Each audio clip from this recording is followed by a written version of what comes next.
मैंने अनजाने में अमीर खानदान की बेटी लिन मुवान को बचा लिया था, जिसका किडनैप हो गया था।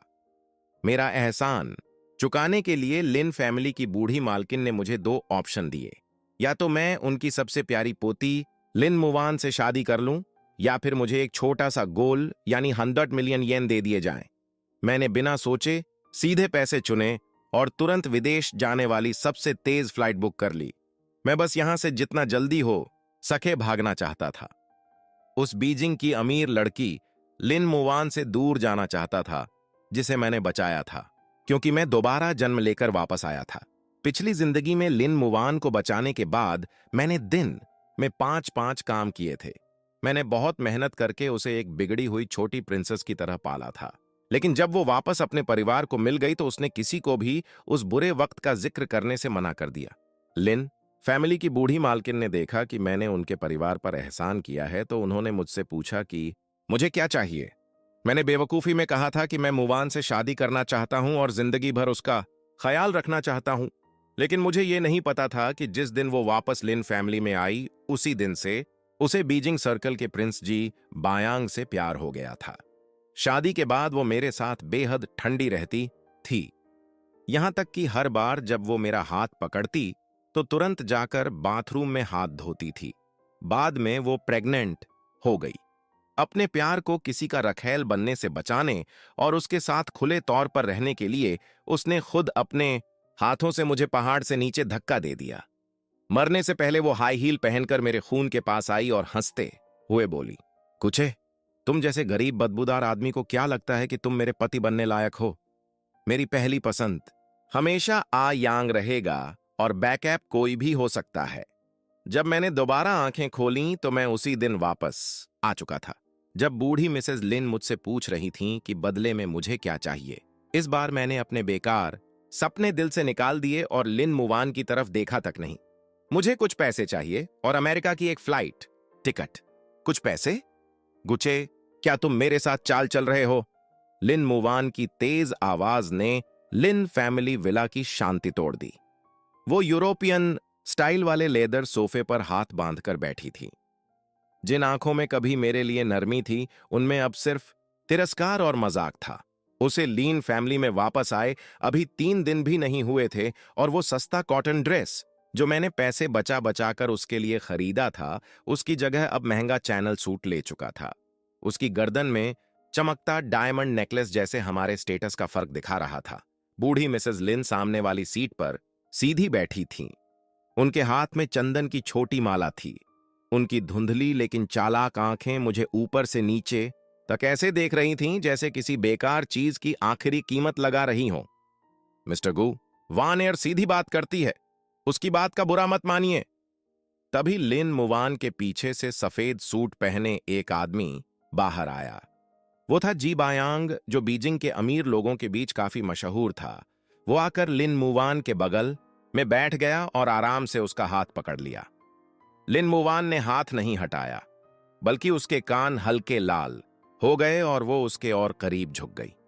जी बायांग ने मेरी तरफ देखा। उसके होंठों पर नकली नरम मुस्कान थी, लेकिन अंदर से वो जहरीली थी। मिस्टर गू ने वॉन एयर को बचाया है, बदले में कुछ मुआवजा मांगना तो बनता है। बस मुझे ये जानना है कि मिस्टर गू की भूख आखिर कितनी बड़ी है। उसने जानबूझकर भूख शब्द पर जोर दिया। उसकी आंखों में ऊपर से दया और अंदर से तिरस्कार भरा हुआ था। मैंने सामने बैठे तीनों लोगों को शांति से देखा। पिछली जिंदगी में पहाड़ से गिरते वक्त जो दर्द हुआ था, वो अब भी जैसे मेरी हड्डियों में बचा हुआ था। लिन मुवान की वो बात अब भी कानों में गूंज रही थी। तुम जैसे नीच गरीब आदमी मेरे पति बनने लायक कैसे हो सकते हो? मैंने खुद को वापस संभाला और जी बायांग को नजरअंदाज करके सीधे बूढ़ी मिसेस लिन की तरफ देखा। मुझे 10 मिलियन चाहिए। मेरी आवाज बिल्कुल सपाट थी, जैसे मैं मौसम की बात कर रहा हूं। पूरा लिविंग रूम कुछ पल के लिए शांत हो गया। फिर लिन मुवान जोर से ठंडी हंसी हंस पड़ी। 10 मिलियन? गुच्छे, क्या तुम पागल हो? तुम दिन में 4-4 काम करते हो। कभी रेस्टोरेंट में खाना सर्व करते हो तो कभी कंस्ट्रक्शन साइट पर ईंट उठाते हो। मरते दम तक काम करोगे तब भी महीने में कितना कमा लोगे? और अब सीधे 10 मिलियन मांग रहे हो? क्या तुम्हें लगता है कि लिन फैमिली का पैसा हवा से आता है? उसकी आंखों में घिन साफ दिख रही थी। मुझे पता था। तुमने मुझे अच्छे दिल से नहीं बचाया था। तुम तो पूरा खून चूसने वाले इंसान हो। ऊपर से जाने का नाटक कर रहे थे, लेकिन असल में बड़ा पैसा मांगना चाहते थे ना? जी। बायांग ने तुरंत लिन मुवान की कलाई पकड़ ली और उसकी पीठ थपथपाकर उसे शांत करने लगा। मुवान एयर, गुस्सा मत हो। इतना गुस्सा करना सेहत के लिए अच्छा नहीं है। फिर उसने मेरी तरफ देखा और नकली दुख वाला चेहरा बनाया। मिस्टर गू, मुझे लगा था आप ईमानदार इंसान हैं, लेकिन मैंने नहीं सोचा था कि आप इतने लालची होंगे। 10 मिलियन लिन फैमिली के लिए कुछ नहीं है, लेकिन आपके जैसे नीचे तबके के इंसान को अगर अचानक इतना पैसा मिल जाए तो वो रास्ता भटक सकता है। मेरी सलाह मानिए।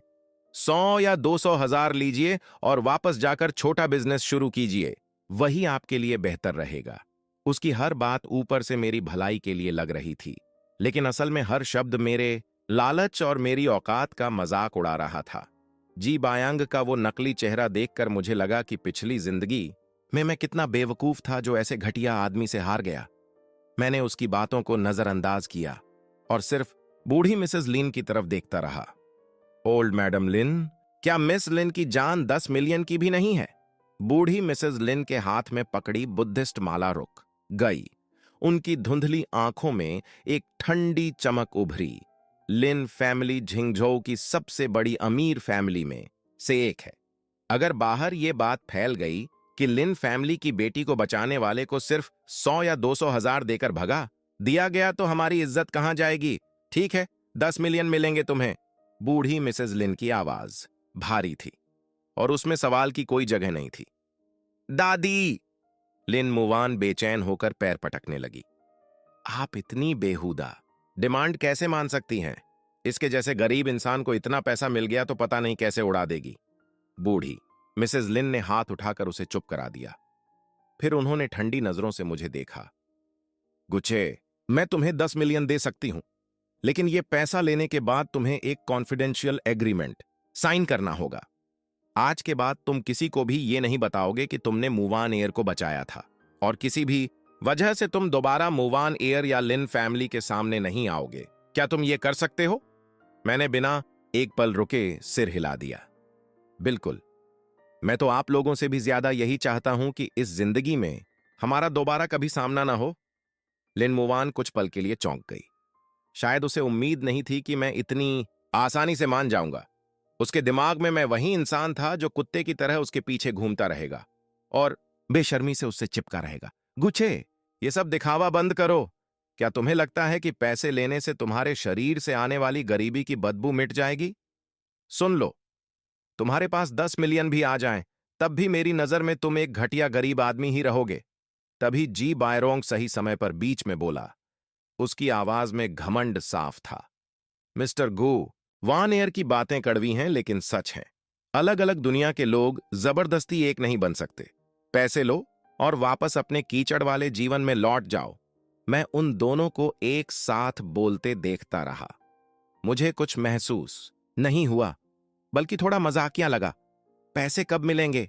मैंने उनकी बातों को नजरअंदाज करके सीधे बूढ़ी मिसेस लिन की तरफ देखा। मैं फाइनेंस डिपार्टमेंट को चेक तैयार करने के लिए कह देती हूं। बूढ़ी मिसेस लिन ने ठंडे स्वर में कहा। मुझे कैश ट्रांसफर चाहिए, मैं चेक नहीं लूंगा। मैंने साफ आवाज में कहा। चेक कभी भी फ्रीज हो सकता था। मैं उन्हें अपने ऊपर कोई कंट्रोल नहीं देना चाहता था। बूढ़ी मिसेस लिन ने मुझे गहरी नजर से देखा और आखिर में सिर हिला दिया। ठीक है, कल दोपहर लिन ग्रुप आ जाना। अपना आईडी लेकर आना और एग्रीमेंट साइन करना। मैं बिना रुके दरवाजे की तरफ मुड़ गया। कल दोपहर मिलते हैं। जैसे ही पैसे अकाउंट में आएंगे मैं तुरंत गायब हो जाऊंगा। मिस लिन और यंग मास्टर जी को लंबी और खुशहाल शादी की शुभकामनाएं। अगले दिन दोपहर मैं समय पर लिन ग्रुप के लीगल डिपार्टमेंट पहुंच गया। एग्रीमेंट की शर्तें बेहद सख्त थीं। उसमें लगभग मेरे सारे अधिकार छीन लिए गए थे ताकि मैं कभी लिन मुवान का नाम तक न ले सकूं। मैंने उसे ध्यान से पढ़ा भी नहीं। सीधे आखिरी पेज पर साइन किया और फिंगरप्रिंट लगा दिया। तभी मेरे फोन में मैसेज की आवाज आई। 10 मिलियन मेरे अकाउंट में ट्रांसफर हो चुके थे। मैं लंबे नंबरों की उस लाइन को देखता रहा और धीरे से लंबी सांस छोड़ी। इस पल से मैं पूरी तरह आजाद था। मैं लिन ग्रुप बिल्डिंग से बाहर निकला और टैक्सी लेकर उस छोटे अंधेरे बेसमेंट रूम में वापस आ गया। इस जगह में मेरी पिछली जिंदगी की सारी मेहनत और दर्द भरा हुआ था। कोने में वो बेकार कागजों का ढेर पड़ा था जिन्हें बेचकर मैं लीन मुवान के लिए न्यूट्रिशन सप्लीमेंट खरीदता था। टेबल पर रखा टूटा हुआ सस्ता ग्लास मुझे उस सड़क वाले दुकानदार ने दिया था जब मैंने अपने पिता की आखिरी पुरानी घड़ी गिरवी रखकर उससे ठंड की दवा खरीदी थी। पिछली जिंदगी में जब लिन मुवान वापस लिन फैमिली गई थी तो वो कुछ नहीं ले गई थी सिवाय इस ग्लास के। उसने आंखों में आंसू भरकर कहा था कि ये हमारी मुश्किल जिंदगी का सबूत है, लेकिन बाद में मुझे पता चला कि वो ग्लास वो सिर्फ इसलिए लेकर गई थी ताकि जी बायोंग को दिखा सके कि नीचे के समाज में उसने कितनी अमानवीय तकलीफें झेली थीं और उससे सहानुभूति पा सके। आखिर में उसी ग्लास को जी बायोंग ने मेरे सामने ही तोड़कर फेंक दिया था। मैंने ग्लास उठाया और जाकर कूड़ेदान में फेंक दिया। जोरदार आवाज के साथ ग्लास पूरी तरह टूट गया। कचरा वहीं अच्छा लगता है जहां उसका असली ठिकाना हो। उसी वक्त किराए वाले कमरे का पुराना लोहे का दरवाजा जोर से खुला। लिन मुवान दरवाजे पर खड़ी अपनी नाक ढके हुए थी। उसके चेहरे पर घिन साफ दिखाई दे रही थी। उसके पीछे जी बायोंग खड़ा था, हाथ में साफ सफेद रुमाल पकड़े वो ऐसे हवा कर रहा था जैसे यहां की हवा भी गंदी हो। गुच्छे, तुम सच में ऐसी गंदी जगह में छिपे हुए हो? लिन मुवान की हाई हील्स टूटी हुई सीमेंट की जमीन पर तेज आवाज कर रही थीं। यहां की बदबू तो नाले से भी ज्यादा खराब है। जी बायोंग हल्का सा भौहें सिकोड़ते हुए बोला। उसकी आवाज में घमंड भरा हुआ था। वान एयर, मैंने कहा था ना ऐसी जगह मत आओ। यहां 1 सेकंड ज्यादा रुक गई तो बैक्टीरिया लग जाएंगे। मैं बिना सिर उठाए अपने फटे पुराने कपड़े समेटता रहा।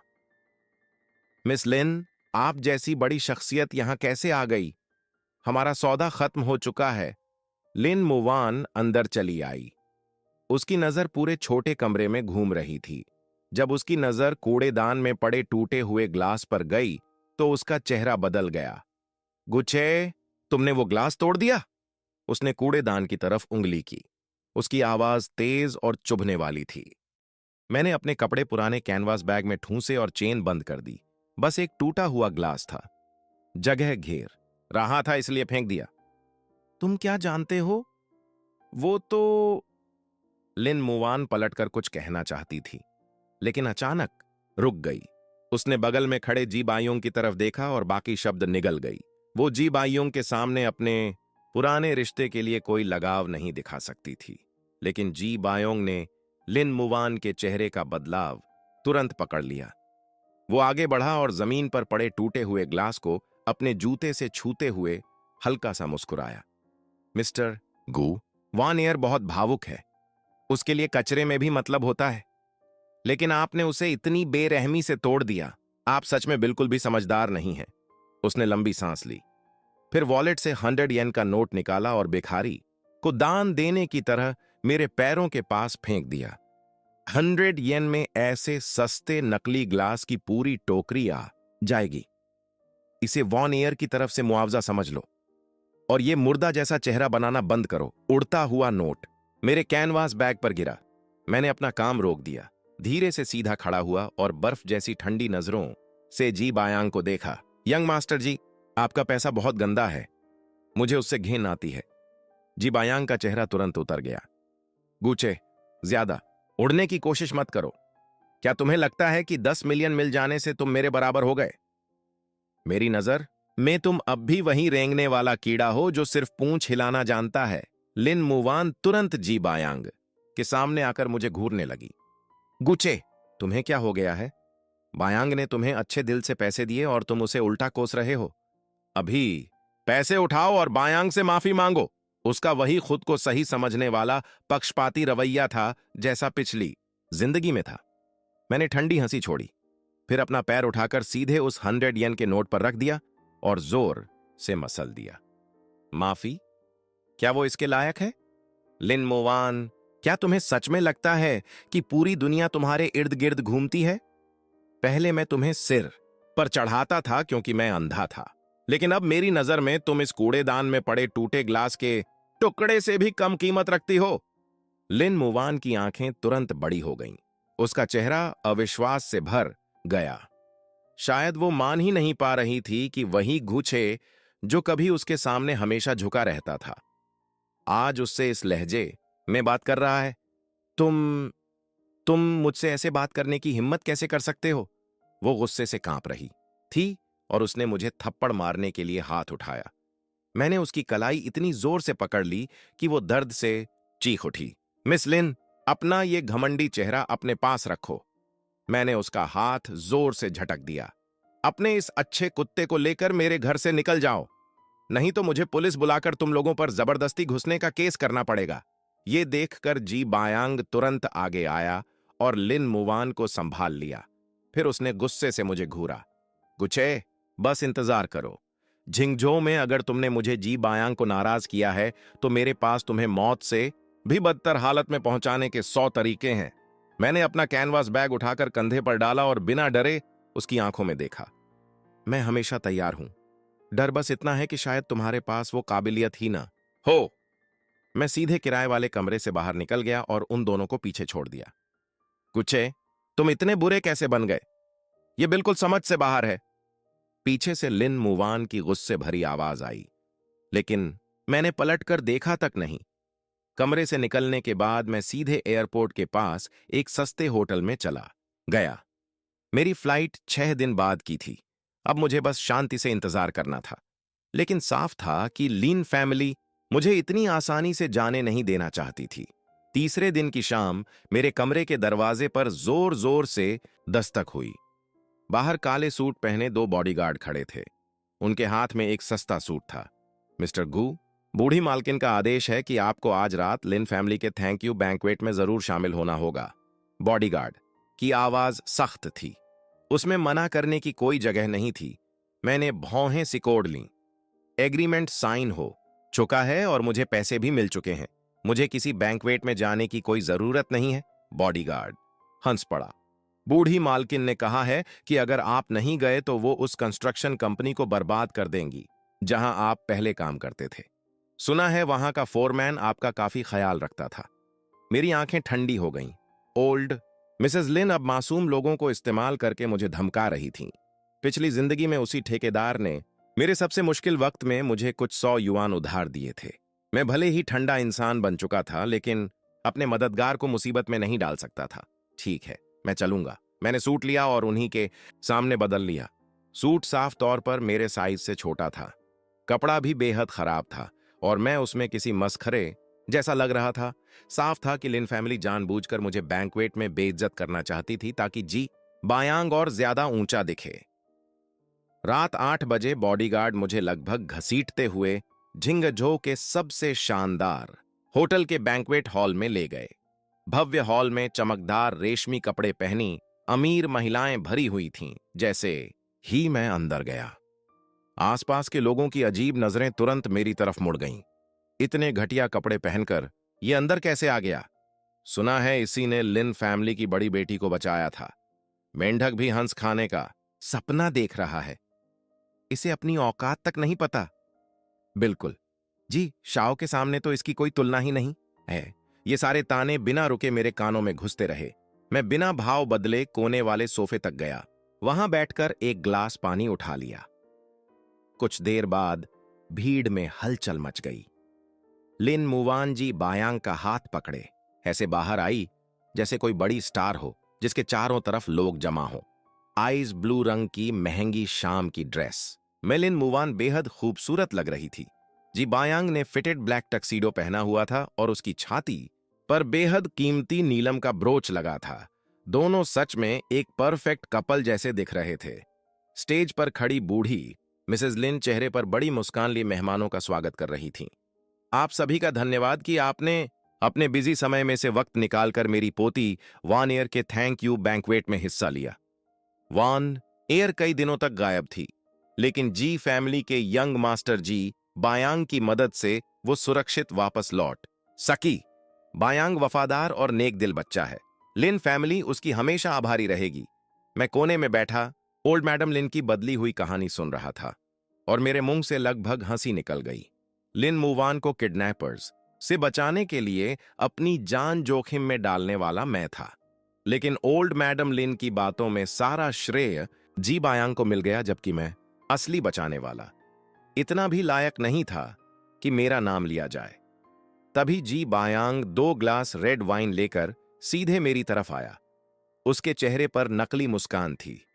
उसकी आवाज न ज्यादा तेज थी न धीमी, बस इतनी कि आसपास खड़े लोग साफ सुन सकें। मिस्टर गु, यहां अकेले बैठे बैठे कितना बोर हो रहे होंगे। आइए, मैं आपके साथ ड्रिंक करता हूं। उसने मेरी तरफ रेड वाइन का ग्लास बढ़ाया, लेकिन मैंने नहीं लिया। मैं शराब नहीं पीता। जी बायांग की आंखों में एक पल के लिए बुरी चमक उभरी, लेकिन उसने फिर भी मासूम बनने का नाटक किया। मिस्टर गु, क्या आप मेरी बेइज्जती कर रहे हैं, या फिर उस दिन किराए वाले कमरे में जो हुआ उसके लिए अब भी मुझसे नाराज हैं? मुझे पता है कि आप इस बात से जलते हैं कि वान एयर ने मुझे चुना, लेकिन प्यार जबरदस्ती नहीं होता। उसने जानबूझकर अपनी आवाज थोड़ी और ऊंची कर दी। आसपास के मेहमानों ने बातें बंद कर दी और सब हमारी तरफ देखने लगे। मैंने उसे ठंडी नजरों से देखा। तुम आखिर हो कौन? क्या तुम मेरे जलने के भी लायक हो? अचानक जी बायांग एक कदम आगे बढ़ा और खुद ही लड़खड़ा गया। उसके हाथ का रेड वाइन वाला ग्लास सीधा उसकी छाती पर गिर गया। आह! जी बायांग जोर से चीखा और पीछे गिर पड़ा। गहरी लाल वाइन ने उसकी महंगी सफेद शर्ट तुरंत खराब कर दी और पूरा हॉल शोर से भर गया। लिन मुवान पागलों की तरह भीड़ चीरते हुए दौड़ी। बायांग, तुम ठीक हो ना? वो दर्द भरे चेहरे के साथ उसे उठाने लगी और जल्दी जल्दी टिश्यू से उसकी शर्ट साफ करने लगी। जी बायांग की आंखें लाल थीं। उसकी आवाज कांप रही थी, जैसे उसके साथ बहुत बड़ा अन्याय हुआ हो। वान एयर, मैं ठीक हूं। मिस्टर गू शायद बस खराब मूड में थे। उन्होंने जानबूझकर मुझे धक्का नहीं दिया। उसकी चालाक बातों ने तुरंत लिन मुवान का गुस्सा भड़का दिया। लिन मुवान ने झटके से सिर घुमाकर मुझे देखा। उसकी आंखों में आग भरी हुई थी। वो हाई हील पहनकर सीधे मेरे सामने आई और मुझे थप्पड़ मारने के लिए हाथ उठा दिया। मैंने हल्का सा सिर घुमाया और उसका थप्पड़ आसानी से बचा लिया। गुच्छे, तुम घटिया गरीब इंसान! लिन मुवान गुस्से से कांपती हुई मेरी तरफ उंगली दिखा रही थी। उसकी आवाज इतनी तेज थी कि कान चुभने लगे। बायांग ने तुम्हें अच्छे दिल से ड्रिंक ऑफर की और तुमने उसे धक्का दे दिया। अभी घुटनों पर बैठो और बायांग से माफी मांगो, नहीं तो आज मैं तुम्हें छोड़ूंगी नहीं। आसपास के मेहमान भी मेरी आलोचना करने लगे। कितना गंवार इंसान है! लिन फैमिली ने ऐसे नीचे दर्जे के आदमी को बैंक्वेट में बुलाया कैसे? जल्दी घुटनों पर बैठकर माफी मांगो। सबका मूड खराब मत करो। मैं वहीं खड़ा उन खुद को ऊंचा समझने वाले लोगों को ठंडे चेहरे से देखता रहा। अगर मैं माफी न मांगूं तो? माफी नहीं मांगोगे? लिन मुवान की आंखों में बेहद घिन थी, जैसे वो किसी गंदी चीज को देख रही हो। उसका सीना गुस्से से ऊपर नीचे हो रहा था और मेरी तरफ उठी उंगली कांप रही थी। क्या तुम्हें लगता है कि 10 मिलियन लेने के बाद तुम इस सर्कल में जो चाहो वो कर सकते हो? सुन लो, तुम्हें कुचलना मेरे लिए चींटी कुचलने से भी आसान है। जी बायांग लिन मुवान के सहारे खड़ा था और अब भी अपना घटिया नाटक जारी रखे हुए था। उसने हल्के से लिन मुवान की ड्रेस पकड़ी। उसकी आवाज इतनी कमजोर थी जैसे वो कभी भी बेहोश हो जाएगा। वान एयर, जाने दो। मिस्टर गू शायद अपने गरीब बैकग्राउंड की वजह से हीन भावना महसूस करते हैं, इसलिए उन्होंने ऐसा किया। मैं जाकर कपड़े बदल लेता हूं। मेरी वजह से सबका मूड खराब मत करो। जितना वो ऐसा बोल रहा था, उतना ही लिन मुवान को लग रहा था कि उसके साथ बहुत बड़ा अन्याय हुआ है और उसका मेरे लिए गुस्सा और बढ़ता जा रहा था। नहीं, आज इसे घुटनों पर बैठकर तुम्हारे सामने सिर झुकाकर माफी मांगनी ही पड़ेगी। उसी वक्त ओल्ड मैडम लिन बॉडीगार्ड से घिरी हुई वहां पहुंची। उनका चेहरा बेहद ठंडा था और हाथ में पकड़ी चंदन की माला उनकी पकड़ में चरमराने लगी थी। गुचे, लिन फैमिली तुम्हें इज्जत दे रही है, एहसान फरामोश मत बनो। बूढ़ी मालकिन की आवाज ज्यादा तेज नहीं थी, लेकिन उसमें दबाव साफ महसूस हो रहा था। अगर आज तुम घुटनों पर बैठकर माफी नहीं मांगोगे तो मैं किसी भी समय तुम्हारे 10 मिलियन फ्रीज करवा सकती हूं। सिर्फ इतना ही नहीं, मैं ये भी सुनिश्चित कर दूंगी कि तुम झिंझो क्या पूरे देश में कहीं भी काम न कर सको। जैसे ही बूढ़ी मालकिन ने बात खत्म कि वैसे ही दर्जन भर मजबूत बॉडीगार्ड्स ने मुझे चारों तरफ से घेर लिया। आसपास के मेहमान पीछे हट गए। उन्हें डर था कि कहीं मुसीबत में न फंस जाएं, लेकिन उनकी आंखों में तमाशा देखने का उत्साह साफ था। उस पल दबाव अपने चरम पर पहुंच चुका था। सबको लग रहा था कि मैं जैसे समाज के सबसे नीचे का गरीब इंसान लिन फैमिली की ताकत के सामने सिर्फ घुटनों पर गिरकर दया मांग सकता हूं। मैंने लिन मुवान के घमंडी चेहरे को देखा, जी बायांग की आंखों में छिपी चालाकी को देखा और ओल्ड मैडम लिन के अहंकारी चेहरे को देखा। फिर अचानक मैं हंस पड़ा। पूरे शांत बैंक्वेट हॉल में मेरी हंसी बेहद अजीब लग रही थी। तुम हंस क्यों रहे हो? क्या तुम पागल हो गए हो? लिन मुवान ने भौहें सिकोड़ लीं। मेरी हंसी से उसे बेचैनी होने लगी थी। मैंने हंसना बंद किया और धीरे से अपनी जेब से फोन निकाला। मैं हंस रहा हूं तुम लोगों पर। खुद को बड़ा समझदार, ऊंचे दर्जे का इंसान कहते हो, लेकिन एक घटिया एक्टर ने तुम सबको बेवकूफ बना दिया। बोलते हुए मैंने फोन में एक ऐप खोला। यह हैकिंग की स्किल मैंने पिछली जिंदगी में सीखी थी ताकि ठेकेदार मेरी मजदूरी न दबा सके। मैं अभी कोने में बोर हो रहा था, इसलिए मैंने यूं ही इस होटल के सर्विलांस सिस्टम को हैक कर लिया। लिन मुवान, अपनी आंखें खोलकर देखो कि असली गंदा इंसान कौन है। मैंने एंटर बटन दबाया। बैंक्वेट हॉल के बीचों बीच लगा विशाल एलईडी स्क्रीन अचानक झिलमिलाने लगा। उस पर चल रहा लिन फैमिली कंपनी का प्रमोशनल वीडियो बंद हो गया और उसकी जगह हाई डेफिनेशन सर्विलांस फुटेज चलने लगी।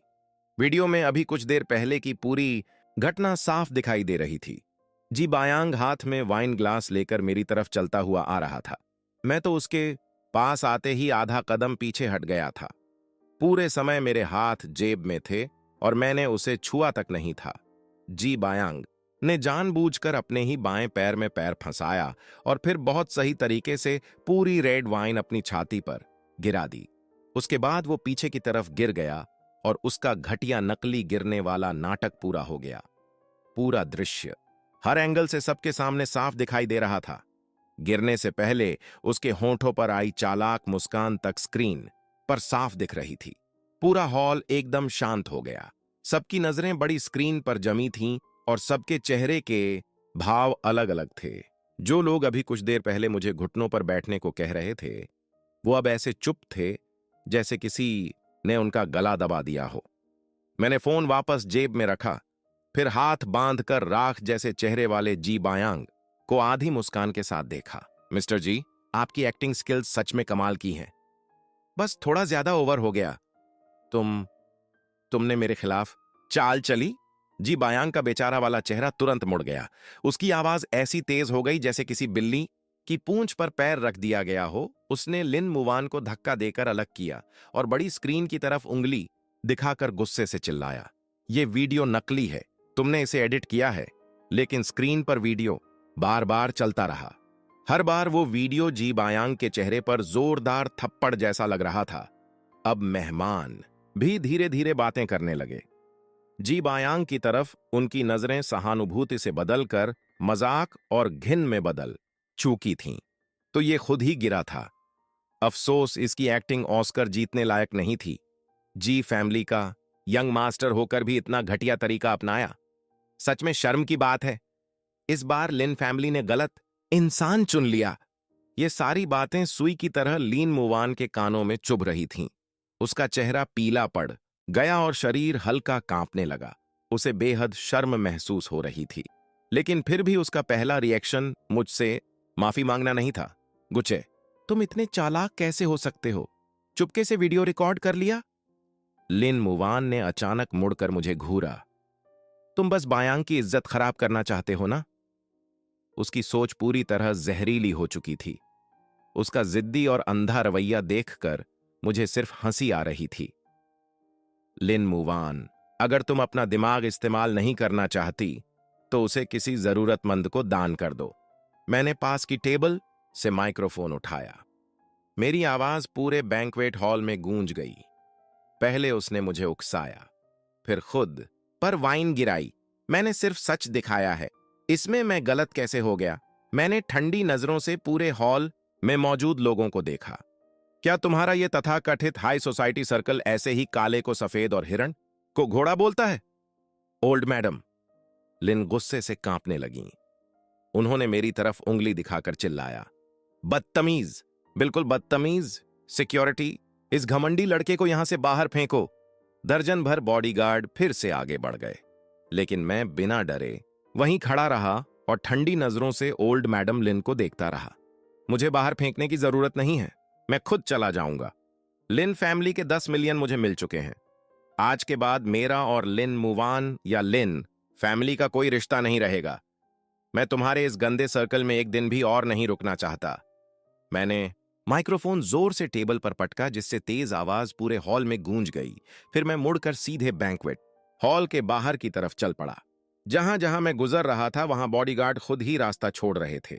लिन मुवान मेरी जाती हुई पीठ को देख रही थी और अचानक उसके दिल में अजीब सा खालीपन महसूस हुआ, जैसे कोई चीज जो हमेशा उसकी थी अब पूरी तरह उसके हाथ से निकल रही हो। उसने अनजाने में एक कदम आगे बढ़ाया, लेकिन उसका घमंड उसे रोक गया। गुचे, अगर आज तुम इस कमरे से बाहर गए तो बाद में घुटनों पर बैठकर मिन्नतें करो, तब भी मैं तुम्हारी तरफ दोबारा नहीं देखूंगी। पीछे से लिन मुवान की भारी आवाज सुनाई दी, लेकिन मैंने ना मुड़कर देखा और ना ही कदम रोके। जैसी तुम्हारी मर्जी।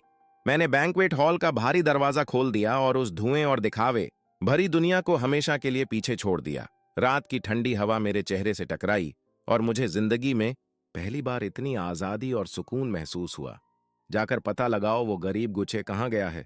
लिन मुवान ने गुस्से में अपनी टेबल पर पड़े सारे डॉक्यूमेंट्स जमीन पर फेंक दिए। उस बेइज्जती वाले थैंक यू बैंक्वेट को 1 महीना बीत चुका था, लेकिन इस 1 महीने में लिन मुवान की जिंदगी पूरी तरह उलझ गई थी। हर सुबह उठने पर अब उसके बेड के पास पेट के लिए गर्म दलिया लेकर कोई नहीं आता था। उसकी महंगी ड्रेसों के साथ मैच होने वाले एक्सेसरीज अब उसे कभी नहीं मिलते थे, क्योंकि पहले ये सब गुच्छे उसके लिए तैयार करके रखता था। जब उसके पेट में दर्द उठता तो वो दर्द से बिस्तर पर करवटें बदलती और जी बायांग को कॉल करती, लेकिन वो आदमी बस लापरवाही से कहता, गर्म पानी पी लो, मैं अभी मीटिंग में हूं। पहले गुचे तेज बारिश में भी आधा शहर घूमकर उसके लिए उसकी पसंद का गर्म दलिया लेकर आता था। लिन मुवान ने अपने दर्द करते माथे को दबाया और उसके दिल में अजीब सी चिढ़ उठने लगी। वो मानना नहीं चाहती थी कि उसे गूचे की आदत पड़ चुकी थी। वो बस खुद को यही समझा रही थी कि एक सस्ता नौकर अचानक चला गया है, इसलिए उसे थोड़ा समय लग रहा है। लेकिन उसे सबसे ज्यादा परेशान जी बायांग का असली चेहरा कर रहा था। कई बार उसने जी बायांग के सूट पर किसी सस्ते तेज परफ्यूम की खुशबू महसूस की थी। जब उसने उससे पूछा तो जी बायांग हमेशा चिढ़कर उसे दूर कर देता और कहता कि वो बेवजह ड्रामा कर रही है। मिस मिल गया। असिस्टेंट घबराते हुए दरवाजा खोलकर अंदर आया और एक फाइल आगे बढ़ा दी। गो 6, वो हाईचेंग चला गया है। उसने उन्हीं 10 मिलियन से एक टेक्नोलॉजी कंपनी शुरू की है और अभी उसका बिजनेस काफी अच्छा चल रहा है। लिन मुवान ने तुरंत फाइल छीन ली और सूट पहने गूचे की फोटो को घूरने लगी। फोटो में गूचे बेहद स्मार्ट और आत्मविश्वासी दिख रहा था। उसकी आंखें तेज थीं और उसका स्वभाव शांत और स्थिर लग रहा था। उसमें पहले वाले गरीब और दबे हुए इंसान की कोई झलक नहीं थी। लिन मुवान के दिल में अचानक अजीब सी जलन और कंट्रोल खोने का एहसास भर गया। वो हमारी लिन फैमिली के पैसे लेकर इतनी आराम की जिंदगी कैसे जी सकता है? लिन मुवान दांत भींच कर बोली, अभी तुरंत हाईचेंग की फ्लाइट बुक करो। मैं खुद जाकर देखूंगी कि आखिर वो कर क्या रहा है। अगले दिन दोपहर लिन मुवान 10 सेंटीमीटर की हाई हील पहनकर सीधे मेरी कंपनी बिल्डिंग के नीचे पहुंच गई। उसका रवैया अब भी वैसा ही घमंडी था। उसने रिसेप्शनिस्ट की रोकने की कोशिश को पूरी तरह नजरअंदाज किया और सीधे मेरे ऑफिस में घुस गई। मैं अपनी बड़ी डेस्क के पीछे बैठा प्रोजेक्ट रिपोर्ट देख रहा था। शोर सुनकर भी मैंने सिर नहीं उठाया। गुच्छे, तुम में काफी हिम्मत आ गई है। मेरी नजरों से छिपकर कंपनी तक खोल ली। लिन मुवान डेस्क तक आई और दोनों हाथ जोर से टेबल पर मार दिए। मैंने धीरे से रिपोर्ट बंद की, सिर उठाकर उसे ठंडी नजरों से देखा। मिस लिन, किसी के ऑफिस में जबरदस्ती घुसना कानूनन अपराध है। गुच्छे, अब बस भी करो, मेरे साथ वापस चलो। मैं तुम्हारी पिछली बदतमीजियां माफ कर सकती हूं। मुझे माफ करोगी? मैं कुर्सी पर पीछे टिक गया, हाथ बांधकर उसे ऐसे देखने लगा जैसे किसी मानसिक मरीज को देख रहा हूं। लिन मुवान, क्या तुम्हें कोई गंभीर दिमागी बीमारी है? लिन मुवान कुछ पल के लिए चुप रह गई। उसका चेहरा लाल पड़ गया। वो लगातार मुझे घूर रही थी, जैसे मेरे चेहरे पर किसी नाटक की झलक ढूंढ रही हो। लेकिन उसे निराशा ही मिली। मेरी आंखों में सिर्फ ठंडा मजाक था। वो पागलपन भरा प्यार बिल्कुल नहीं था, जिसकी उसे आदत थी। नाटक करना बंद करो। लिन मुवान ने आवाज ऊंची कर ली ताकि अपने अंदर की घबराहट छिपा सके। तुम जानबूझकर कंपनी खोलकर मेरा ध्यान खींचना चाहते हो ना? क्या तुम्हें लगता है कि सूट पहन लेने से तुम्हारी गरीबी छिप जाएगी? सुन लो, तुम हमेशा वही निकम्मे इंसान रहोगे जो सिर्फ लिन फैमिली की दया पर जीता है। मैं उसकी हिस्ट्रिकल बातें शांति से सुनता रहा। मेरे होठों पर धीरे से ठंडी मुस्कान उभरी। पिछली जिंदगी में भी वो इसी घमंडी लहजे में मुझे मिट्टी से भी नीचे दिखाती थी। मैं खड़ा हुआ और धीरे धीरे डेस्क के दूसरी तरफ जाकर उसके सामने रुक गया। मेरी लंबाई और अब मेरे अंदर मौजूद ताकत की आभा ने लिन मुवान को अनजाने में एक कदम पीछे हटने पर मजबूर कर दिया। लिन मुवान, क्या तुम्हें लगता है कि तुम्हारी पहली पसंद हमेशा जी बायांग ही रहेगा? मैंने उसकी आंखों में देखते हुए वही शब्द दोहराए जो उसने पिछली जिंदगी में पहाड़ के किनारे मुझसे कहे थे। और मैं, ये नीच गरीब आदमी, सिर्फ तुम्हारा बैकअप बनने लायक हूं? लिन मुवान पूरी तरह जड़ हो गई। उसकी आंखें डर से फैल गईं। उसने ये बातें कभी किसी से नहीं कही थीं। ये सिर्फ उसके दिल के सबसे अंधेरे कोने में छिपी थीं। उसे समझ नहीं आ रहा था कि मैं उसके दिल का सबसे गंदा राज इतनी सटीकता से कैसे जानता हूं। तुम ये कैसे? उसके होंठ कांप रहे थे, लेकिन वो पूरी बात तक नहीं बोल पाई। मैंने उसे संभलने का मौका नहीं दिया। हर शब्द उसके दिल में चुभता चला गया। तुम खुद को कौन सी महान राजकुमारी समझती हो? तुम बस एक एहसान फरामोश, स्वार्थी और पत्थर दिल औरत हो। तुम मेरे बलिदान का फायदा उठाती रहीं, लेकिन मेरे बैकग्राउंड से नफरत करती रहीं। तुम जी बायांग की ताकत पर मरती रहीं, लेकिन उसके असली चरित्र को कभी नहीं देख पाईं। अब मेरी नजर में तुम सड़क के आवारा कुत्ते से भी बदतर हो। लिन मुवान की मानसिक हालत पूरी तरह टूट गई। उसने दोनों कान पकड़ लिए और पागलों की तरह सिर हिलाने लगी। नहीं, ऐसा नहीं है। तुम झूठ बोल रहे हो। अब मुझे उसकी बदहाल हालत देखने में भी दिलचस्पी नहीं थी। मैंने डेस्क पर रखा इंटरकॉम दबाया। सिक्योरिटी, ऊपर आओ और इस पागल औरत को ऑफिस से बाहर फेंको। आधे मिनट से भी कम समय में 2 मजबूत सिक्योरिटी गार्ड अंदर आ गए और दोनों तरफ से लिन मुवान की बांह पकड़ ली। मुझे छोड़ो। तुम्हें पता है मैं कौन हूं? मैं लिन फैमिली की बड़ी बेटी हूं। लिन मुवान बुरी तरह छटपटा रही थी। उसका खूबसूरत मेकअप गुस्से और डर से बिगड़ चुका था। मैं वापस कुर्सी पर बैठ गया और रिपोर्ट दोबारा खोल ली। इसे बाहर फेंको और आगे से इस तरह का कचरा मेरी कंपनी में दोबारा मत आने देना। तुमने मुझे कचरा कहा? गुचे, तुम्हें इसका पछतावा होगा। लिन मुवान बेहद बुरी हालत में वापस झिंगझाओ लौटी, लेकिन वहां उसका इंतजार उससे भी बड़ी तबाही कर रही थी। जी बायांग पकड़ा जा चुका था। उसने ना सिर्फ कई औरतों को बाहर छिपा कर रखा था, बल्कि लिन फैमिली के कई बड़े प्रोजेक्ट्स का इस्तेमाल करके बड़े स्तर पर मनी लॉन्ड्रिंग और आर्थिक धोखाधड़ी भी की थी। मामला सामने आते ही पुलिस ने जी बायांग को एक अंडरग्राउंड कैसीनो से गिरफ्तार कर लिया, जहां वो पार्टी कर रहा था। इस खबर ने पूरे झिंगझाओ बिजनेस सर्कल में भूचाल ला दिया। मार्केट खुलने के सिर्फ 10 मिनट के अंदर लिन ग्रुप के शेयर सीधे लोअर सर्किट पर पहुंच गए। कंपनी की अरबों की वैल्यू पल भर में खत्म हो गई। ओल्ड मैडम लिन को इस सदमे से स्ट्रोक आ गया और उन्हें आईसीयू में भर्ती करना पड़ा, जहां वो अब तक बेहोश थीं।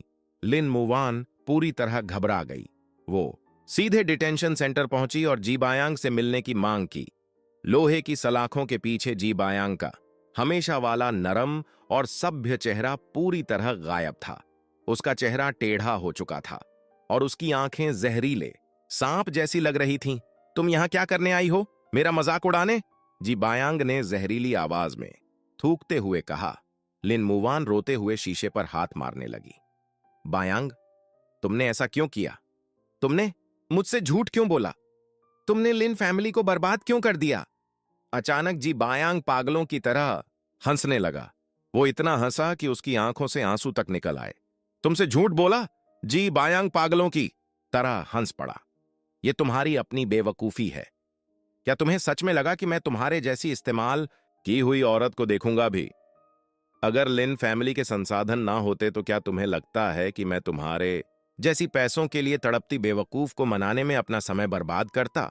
उसका हर शब्द तेज चाकू की तरह लिन मुवान के दिल में उतर रहा था। वो वहीं जमीन पर गिर पड़ी। उसे लगा जैसे उसकी पूरी दुनिया टूट चुकी हो। उसी पल उसे पहली बार जी बायांग का असली चेहरा साफ दिखाई दिया। निराशा के अंधेरे में लिन मुवान पागलों की तरह मुझे याद करने लगी। उसे वो गुच्छे याद आया जो उसके लिए छोटा सा केक खरीदने के लिए दिन में 4-4 काम करता था। उसे वो गुच्छे याद आया जो उसके बीमार होने पर रात भर उसके बिस्तर के पास बैठा रहता था और एक पल के लिए भी आंखें बंद करने की हिम्मत नहीं करता था। पछतावा जहरीले सांप की तरह उसके दिल को काटने लगा। हाईचेंग में देर शरद का मौसम था और बाहर जोरदार बारिश हो रही थी। मैं अभी एक जरूरी बिजनेस मीटिंग खत्म करके अपनी मेबैक की पिछली सीट पर बैठा था और होटल लौटने की तैयारी कर रहा था। गाड़ी अब भी अंडरग्राउंड पार्किंग से बाहर निकली ही थी कि ड्राइवर ने अचानक ब्रेक लगा दिया। मिस्टर गु, सामने कोई बारिश में घुटनों पर बैठा रास्ता रोक रहा है। मैंने खिड़की नीचे की और ठंडी नजर से बाहर देखा। लिन मुवान पूरी तरह भीग चुकी थी। वो बारिश में डूबी हुई किसी बदहाल इंसान की तरह गाड़ी के सामने घुटनों पर बैठी थी। उसके खूबसूरत बाल चेहरे से चिपक चुके थे और उसकी ड्रेस कीचड़ से गंदी हो गई थी। जैसे ही उसने खिड़की खुलते देखी, वो जल्दी से गाड़ी के पास आई और दरवाजे को कसकर पकड़ लिया। गुच्छे, मुझसे गलती हो गई। मुझे सच में अपनी गलती समझ आ गई है। प्लीज मुझे एक और मौका दे दो। प्लीज। मौका दूं? मैंने बड़ी काली छतरी खोली और गाड़ी से उतरकर कीचड़ में पड़ी लिन मुवान को ऊपर से देखा ताकि तुम मुझे फिर से पहाड़ से धक्का दे सको। छतरी से गिरती बारिश की बूंदें उसके चेहरे पर पड़ रही थीं। लिन मुवान ने अचानक डर से सिर उठाया। उसे मेरे पुनर्जन्म के बारे में कुछ नहीं पता था, लेकिन उसे ऐसा लग रहा था जैसे मेरी नजरें किसी जंग लगी आरी की तरह उसकी आत्मा को धीरे धीरे चीर रही हों और उसके पास छिपने की कोई जगह नहीं बची हो। तुम क्या कह रहे हो? मुझे कुछ समझ नहीं आ रहा। उसके दांत डर से कांप रहे थे। वो अपनी घबराहट छिपाने की कोशिश कर रही थी। मैं उसकी इस बदहाल हालत को देखकर आनंद महसूस कर रहा था। मुझे उसके लिए जरा भी दया नहीं थी, सिर्फ बदले की संतुष्टि थी। तुम समझो या ना समझो, उससे फर्क नहीं पड़ता। तुम्हें बस इतना जानना चाहिए कि इस वक्त मेरी नजरों में तुम्हारी कीमत कीचड़ के एक गड्ढे से भी कम है। लिन मुवान पूरी तरह टूटकर रोने लगी। वो अचानक आगे बढ़ी और मेरे पैर को कसकर पकड़ लिया। उसके हाथों कीचड़ से भरे थे और उन्होंने मेरी महंगी पैंट गंदी कर दी। कुछे, मुझे सच में पछतावा है। जी बायांग एक जानवर है। उसने मुझसे झूठ बोला। उसने लिन फैमिली को बर्बाद कर दिया। दादी अभी भी अस्पताल में है और लिन फैमिली दिवालिया होने वाली है। गुच्छे, अब मेरे पास सिर्फ तुम ही बचे हो। उसने आंसुओं और बारिश से भीगा चेहरा उठाया। वो अपनी दयनीय हालत दिखाकर मेरे अंदर पुराने जज्बात जगाने की कोशिश कर रही थी। गुच्छे, मैं प्रेग्नेंट हूं। बच्चा जी बायांग का है, लेकिन मैं कल ही इसे हटवा दूंगी। बस तुम मुझे अपना लो। अब से तुम जो कहोगे मैं वही करूंगी। मैं तुम्हारी गुलाम बनकर रहूंगी। उसकी बेशर्म बातें सुनकर मुझे घिन आने लगी। पिछली जिंदगी में भी उसने इसी बच्चे का बहाना बनाकर मुझे पहाड़ के किनारे बुलाया था और अपने हाथों से नीचे धक्का दे दिया था। मेरी आंखें ठंडी हो गईं। मैंने बिना दया किए उसे जोर से लात मारकर दूर फेंक दिया। लिन मुवान चीखती हुई कीचड़ भरे पानी में जा गिरी। चारों तरफ गंदा पानी उछल गया। मैंने उसे ऊपर से देखते हुए बर्फ जैसी ठंडी आवाज में कहा, लिन मुवान, तुम अब इतनी भी लायक नहीं हो कि मैं तुमसे नफरत करूं। तुम्हारा ये घुटनों पर गिरकर भीख मांगना मुझे बेहद घिनौना लग रहा है। मेरी आंखों को गंदा मत करो। मैं मुड़ा और वापस गाड़ी में बैठ गया। इस बार मैंने उसकी तरफ दोबारा देखा तक नहीं। मैंने ठंडी आवाज में ड्राइवर से कहा, गाड़ी चलाओ। जी मिस्टर गु। फोन के दूसरी तरफ आ सेन की आवाज हमेशा की तरह शांत और प्रोफेशनल थी। जानकारी पूरी तरह भरोसेमंद है। लिन फैमिली को अब हर जगह से ठोकर मिल रही है। देश की कोई भी बैंक उन्हें लोन देने को तैयार नहीं है। अब वो एक अंडरग्राउंड बिचौलिए के जरिए विदेश की एक संदिग्ध फाइनेंस कंपनी से संपर्क कर रहे हैं। वो लोग अपनी पुरानी हवेली को गिरवी रखकर आखिरी उम्मीद वाला लोन लेना चाहते हैं। संदिग्ध फाइनेंस कंपनी? मैंने हल्की आवाज में पूछा। उस हवेली की मार्केट वैल्यू कितनी है? सामान्य हालत में कम से कम 500 मिलियन, लेकिन अभी लिन फैमिली को तुरंत पैसों की जरूरत है और दूसरी पार्टी ब्लैक गोल्ड कैपिटल जैसी बेरहम कंपनी है। मेरे हिसाब से वो ज्यादा से ज्यादा 200 मिलियन का लोन देंगे और ब्याज बेहद खतरनाक होगा। 200 मिलियन? मैं हल्का सा हंसा। क्या वो लोग इतने के भी लायक हैं? आसेन, ध्यान से सुनो। अपने सारे संपर्क इस्तेमाल करो। अभी तुरंत पता लगाओ कि लिन फैमिली ने ब्लैक गोल्ड कैपिटल के किस प्रतिनिधि से संपर्क किया है और उनकी मीटिंग का समय और जगह भी निकालो।